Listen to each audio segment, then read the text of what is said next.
on quitte déjà Montréal pour Bruxelles, pour la maison de Maurice Béjart qui s'est transformée en musée. Oui, petit à petit, c'est en fait à quelques mètres du Théâtre de la Monnaie où Maurice Béjart a monté tant de ballets dans les années 60. Vous voyez, une maison ancienne avec ces vieux escaliers en bois et on arrive ensuite dans un loft étonnant. C'est la Belgique qui l'a racheté juste après la mort de Maurice Béjart en 2007 pour en faire un lieu d'exposition, expo permanente désormais. Alors on va la visiter, mais d'abord, bon, c'est vrai, Béjart, il a ensuite fondé son autre compagnie en Suisse, à Lausanne, mais c'est bien en Belgique qu'il a conçu ses plus grandes créations.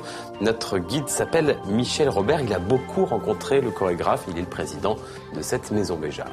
Il faut savoir que Béjart a vécu ici en Belgique à partir de 1959-60 et qu'il est parti à Lausanne en 87. Donc pendant près de 27 ans, il a créé ses créations les plus importantes, sachant par ailleurs qu'il m'a toujours dit que l'essentiel de son œuvre avait été fait entre 1960 et 1970. Ce qui veut dire que c'est ici vraiment qu'ont été créés ces ballets les plus importants, avec des danseuses comme Tania Barry, comme Georges Donne ou d'autres qui ont fait les créations qu'on voit encore à l'heure actuelle dans le monde entier.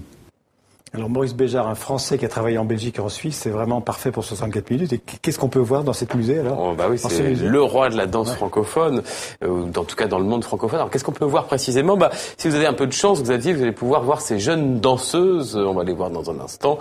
Jeunes danseuses là en pleine répétition dans ce studio de danse où Béjart a créé. Alors le studio a un peu changé depuis les années 80. Et puis au dernier étage, dans ce loft où Béjart vivait une grande expo. Alors il y a ces documents les plus anciens avec ici son premier contrat d'artiste, des photos de famille et puis bien sûr énormément de photos de ballet. On suit vraiment la vie de celui qui a révolutionné la danse au XXe siècle, également la décomposition en dessin. Vous voyez, c'est toujours assez étonnant de voir ces ballets qui sont décomposés, notamment le plus célèbre sans doute, le Sacre du Printemps. Beaucoup de photos de Georges Donne, son grand danseur. Et puis vous voyez, c'est pas un musée comme les autres parce que là il y a un escalier. C'était vraiment sa maison, ici sa bibliothèque reconstituée. On peut même voir au loin la cuisine. C'est vraiment une maison devenue un lieu d'expo, mais un lieu où il a vécu et où il habitait encore il y a moins de 30 ans.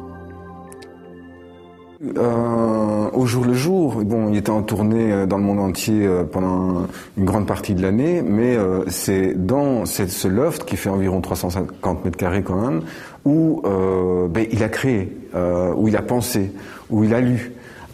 Où il a invité toutes les plus grandes personnalités qui l'ont accompagné dans ses créations.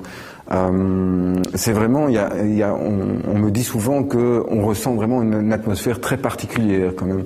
Voilà, c'est vrai. Moi, je l'ai revisité il y a quelques jours. On ressent une atmosphère particulière. L'âme de Béjart plane dans cette maison Béjart qui est devenue un musée vivant. À Bruxelles. Merci Jean-Baptiste.